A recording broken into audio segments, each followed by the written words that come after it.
Bonjour à vous toutes et vous tous qui nous rejoignez sur les ondes françaises de Radio Taïwan International.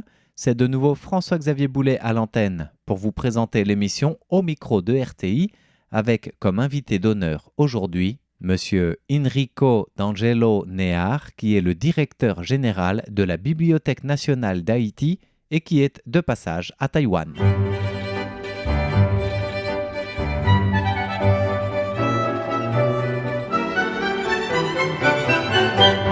Je suis doublement honoré d'être à Taïwan. Taïwan qui entretient avec Haïti des rapports diplomatiques et économiques depuis les années 50, à la fin des années 50. Oui.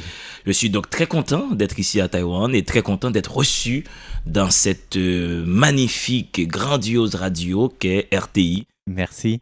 Et vous êtes à Taïwan dans le cadre d'une remise de dons de livres de la Bibliothèque centrale de Taïwan à la BNH, donc Bibliothèque nationale d'Haïti.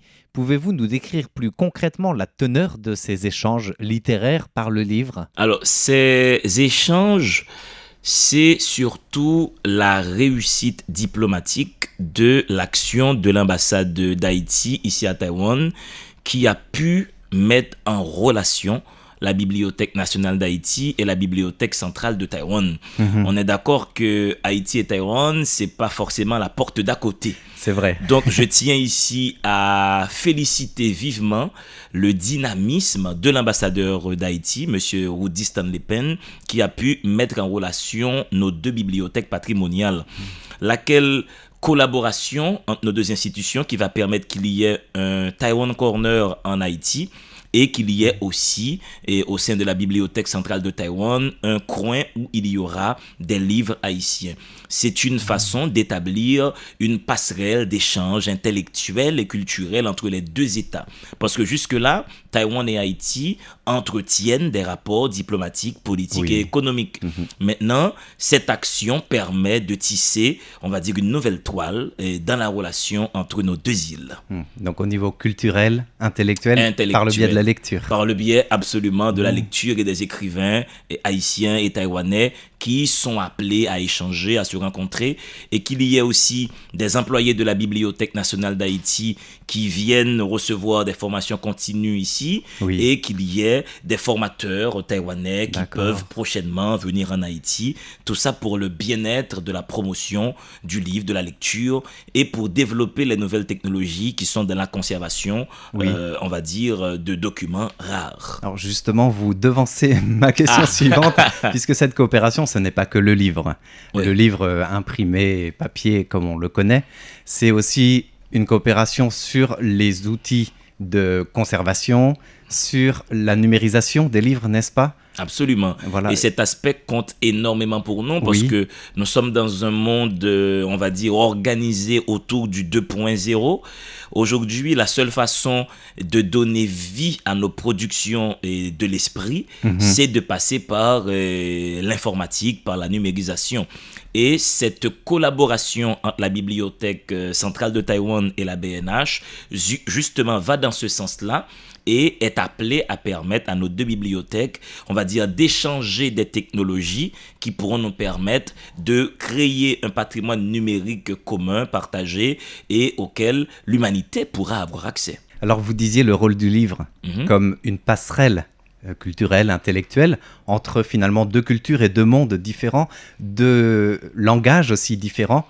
Comment cette passerelle, elle peut permettre un échange entre Haïti et Taïwan, qui ont beaucoup de choses en commun. Bon, les deux sont des États insulaires, mais qui ont aussi beaucoup de différences, à commencer par le langage. Absolument.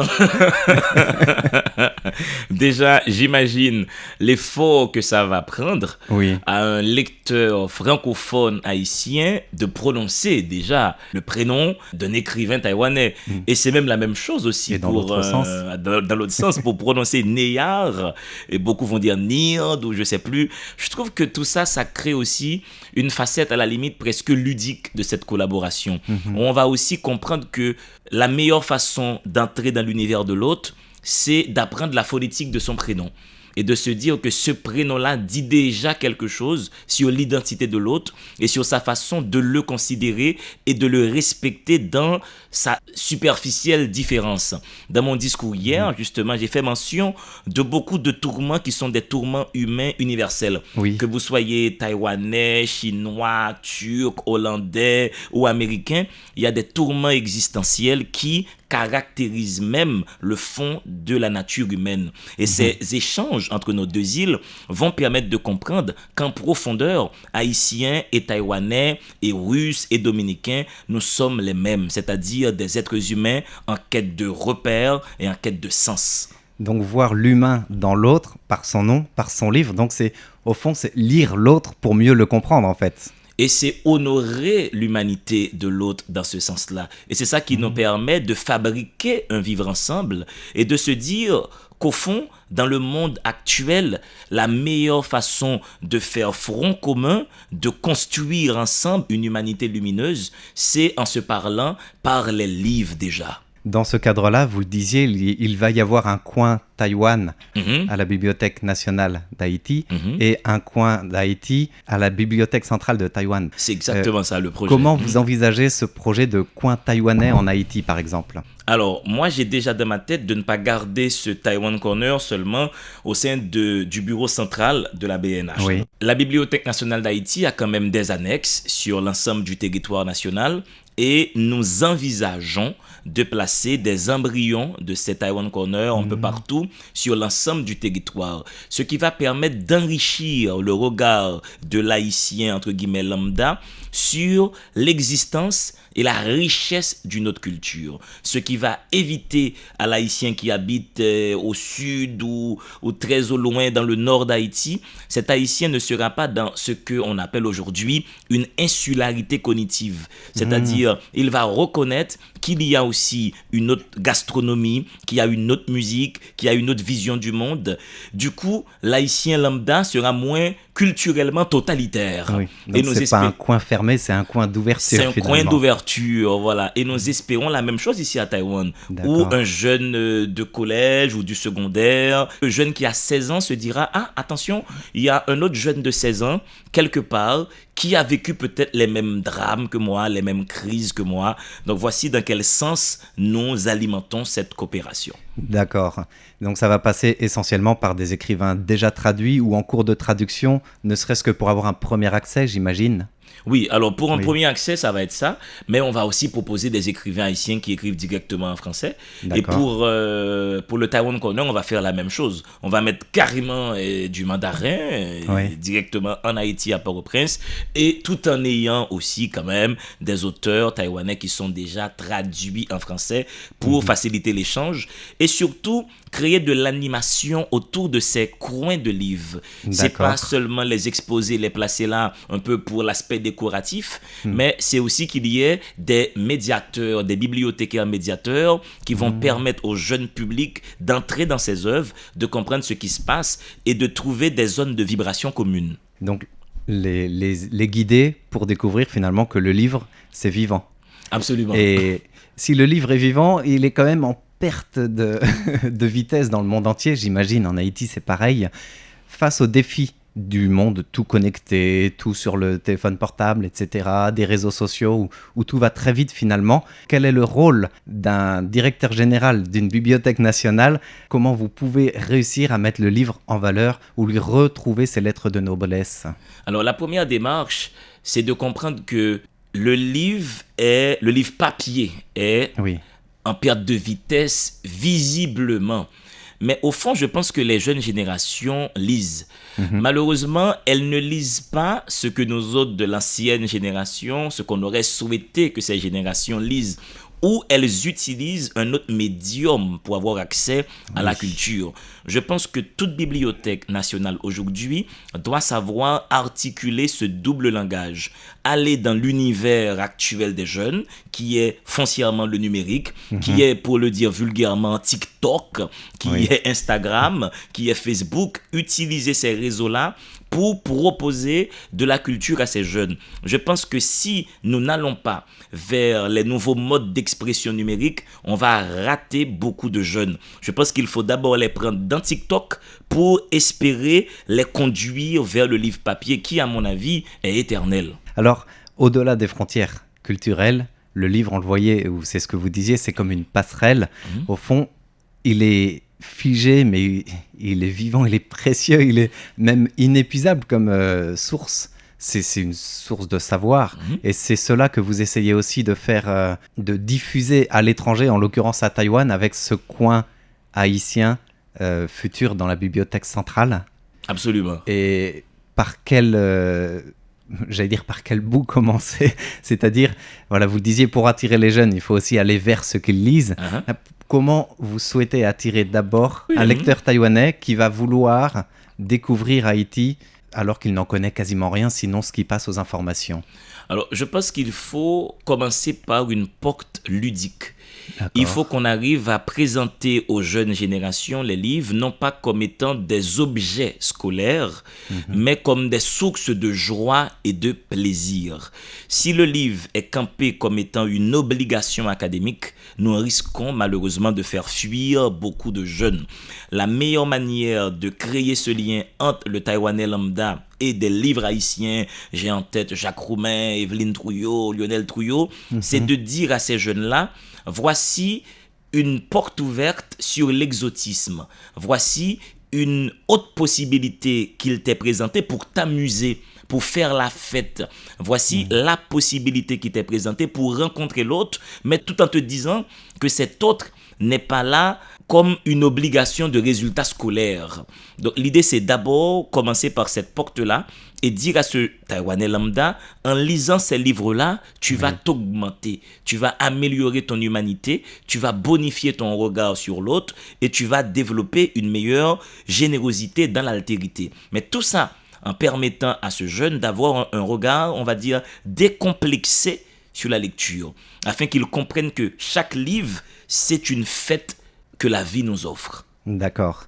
Au niveau de la situation à Taïwan, les bibliothèques publiques, pas forcément que la bibliothèque centrale, mais les bibliothèques publiques même de quartier, coopèrent de plus en plus avec les écoles, par exemple, pour ouvrir l'accès aux écoles, aux classes, avec une carte aussi, les étudiants ont une carte qui peuvent retirer des livres comme ça à la bibliothèque, et puis tout est en chaîne aujourd'hui. Donc la bibliothèque de quartier où vous êtes, elle est peut-être petite, elle n'a pas peut-être tous les livres que vous souhaitez, mais si une autre bibliothèque de la même ville, là, ils peuvent l'acheminer sous les 10 jours et vous le récupérez comme ça. Et puis un genre de carte de fidélité, vous savez, donc ça donne des points aux élèves au fur et à mesure du nombre de livres qu'ils consultent comme cela.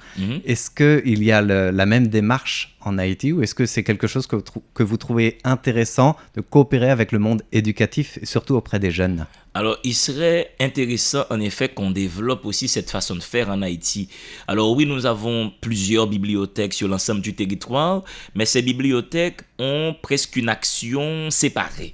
Par exemple, il y a les CLAC en Haïti, les centres de lecture et d'animation culturelle, qui ont un réseau propre, un fonctionnement particulier, et c'est l'État, mais c'est aussi soutenu par l'OIF.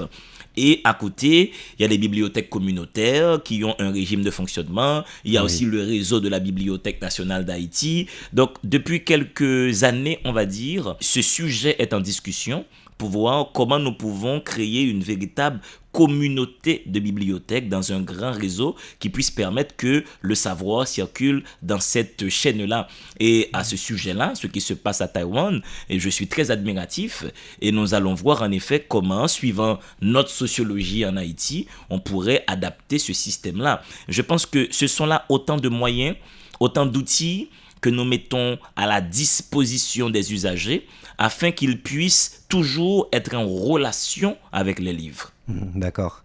Avec le concours de l'ambassade haïtienne à Taïwan, l'année dernière, dans le cadre du mois de la francophonie, il y a eu beaucoup d'activités d'organisées et une présentation de la culture littéraire haïtienne. Je pense que vous en avez entendu parler. Il y a notamment eu une visioconférence avec le écrivain journaliste Jean-Eufel Milcé. qui a animé un petit peu une thématique autour des identités haïtiennes au pluriel et de la littérature en général. Ça parle beaucoup aux Taïwanais, ce choix thématique que j'ai trouvé fort intéressant, puisque l'identité taïwanaise est également très plurielle. Ce sont deux choses que les deux États ont en commun. Comment, à vos yeux, la littérature et ces échanges ou coopérations que vous avez en interbibliothèque peuvent y contribuer? Alors, d'abord un mot sur Jean-Raphaël Mélisée, qui est un écrivain haïtien que je connais personnellement. D'accord. Je connais aussi son œuvre et on va dire une petite ouverture sur la vie privée de Félix Mélisée. Au-delà du fait qu'il soit écrivain et profondément intellectuel, c'est l'un des meilleurs cuisiniers haïtiens. Mais quand Jean-Raphaël Mélisée t'invite à manger chez lui, c'est une fête pour ton palais. Tu te dis, attends, Eiffel, non seulement tu as la possibilité de discuter intellectuellement avec lui, en même temps, il te fait mais vraiment les meilleurs plats du monde. Maintenant, comment la littérature, en effet, peut aider à comprendre que nos identités sont multiples, c'est déjà par la porte la plus intime du fait littéraire. C'est déjà comprendre que les personnages que nous rencontrons quand nous lisons, beaucoup de ces personnages-là sont tourmentés, habités par plusieurs visions du monde et leur identité n'est jamais coulée dans du béton. Du coup, rentrer dans un livre et comprendre que ce qui se passe, la réalité qu'affronte un personnage, la réalité qui tombe sur son identité, comprendre que ça peut nous arriver à nous aussi, donc ça nous permet déjà de mieux accepter qui nous sommes et permettre aussi aux Taïwanais de découvrir que l'haïtien lambda, ne serait-ce que dans la littérature, a les mêmes questionnements identitaires. Le Taïwanais sent qu'il n'est pas seul dans cette quête identitaire. Il comprend que finalement, la condition même de l'homme moderne, c'est une condition qui le porte toujours constamment à se définir dans le monde d'aujourd'hui où les frontières sont extrêmement poreuses, où on ne sait plus aujourd'hui qui est exactement qui. Nous sommes sur beaucoup de jeux sur le phénotype, mais ce sont autant de jeux qui disent quelque chose sur la nouvelle manière dans le monde moderne d'accepter l'autre. C'est-à-dire de ne pas le juger sur le faciès déjà, de ne pas le juger par rapport à ce qu'il a comme assise culturelle, comme vision du monde, de se dire que chaque voix identitaire qu'il m'est donné de rencontrer, c'est une nouvelle possibilité d'exploration de la condition humaine. Et tout ça nous enrichit. Le livre, il est fait pour être lu. Et si on peut le lire, c'est aussi qu'il est écrit. Est-ce que vous encouragez des ateliers d'écriture du point de vue justement de la Direction générale de Bibliothèque nationale d'Haïti? Et est-ce que c'est aussi un point de rencontre interculturelle, encore une fois, pour sortir, comme on le dit depuis le début de cette interview, finalement, de ce concept d'insularité cognitive? Voilà. Notre actualité maintenant à la Bibliothèque nationale d'Haïti, c'est l'organisation d'un festival de slam et de poésie. Alors pourquoi le slam? C'est parce que c'est, on va dire, une mutation de la poésie contemporaine. Beaucoup de jeunes maintenant vont vers ce mode d'expression poétique qui permet, d'une certaine manière, de faire le job de la poésie, qui est de sublimer le langage. Et le texte de slam arrive à porter cette mission, on va dire, esthétique, et aussi une mission politique, dans la mesure où beaucoup de ces textes sont très engagés dans leur vouloir dire, et même dans leurs expressions, carrément. Donc évidemment, nous encourageons au sein de nos annexes, et à Port-au-Prince également, beaucoup d'ateliers d'écriture, où beaucoup de jeunes arrivent à rencontrer des écrivains contemporains. Une question un peu en dehors de la littérature, sur votre ressenti de ce premier séjour à Taïwan. Alors Taïwan, ce n'est pas un livre. Si c'en était un, vous le verriez comment ou vous le raconteriez comment? Oui, alors vivre Taïwan comme un livre, ce serait d'abord pour moi une aventure du climat, tout bêtement déjà. J'aime beaucoup le temps qu'il fait. J'aime qu'il y ait du soleil. Peut-être que j'ai beaucoup de chance. Peut-être que c'est parce que l'ambassadeur d'Haïti, M. Penn, a eu la gentillesse de venir me chercher à l'aéroport et que les dieux ont souri et que le soleil s'est dit, allez, je vais rester là avec lui. Mais on l'a commandé pour qu'il soit là. Voilà, on a dit, allez, tu es là quand même, on va recevoir un ami. Voilà, sois présent. Donc déjà, ce climat, je l'aime bien. Et après, Taïwan, c'est aussi une aventure gastronomique. Quand je suis à l'étranger, je suis toujours en pleine exploration culinaire. Et jusque-là, ce que j'arrive à goûter, on aurait dit que ça relève du plat des dieux. Donc, c'est aussi ça. Et c'est aussi des gens extrêmement gentils. Je disais justement à l'ambassadeur Pen, la manière dont les Taïwanais saluent. Et culturellement, pour moi, c'est quelque chose parce qu'en Haïti, c'est pas forcément la même façon de procéder. En Haïti, c'est la poignée de main occidentale, le regard dans les yeux, ou voilà, et puis on est là. Mais je trouve qu'il y a un sens, une prise en compte de l'autre dans la façon de saluer ici. Et pour moi, ce serait le premier chapitre de ce livre magnifique qui s'appelle Taïwan. Les gens ici savent saluer. Et ça, l'humanité a perdu ça depuis longtemps, il me semble. Du moins, une partie de l'humanité, le respect de l'autre. La prise en charge de l'autre, voilà, la présence par le regard, par la chaleur humaine. Je pense qu'ici, nous avons beaucoup ça et je regrette de ne pas savoir parler mandarin. Ça va venir, pas encore. Oui, pas encore. Eh bien, merci beaucoup d'avoir répondu à nos questions. C'était Au micro de RTI, présenté par François-Xavier Boulet, en compagnie du directeur général de la Bibliothèque nationale d'Haïti, M. Enrico D'Angelo Near, qui nous a fait l'honneur de sa présence dans les studios. Merci encore une fois. Gadon bonheur, merci à vous et merci à l'ambassadeur Pen encore une fois, qui jusque-là me permet de vivre Taïwan dans ses lettres les plus nobles. Gadon bonheur. Merci beaucoup. Bye bye.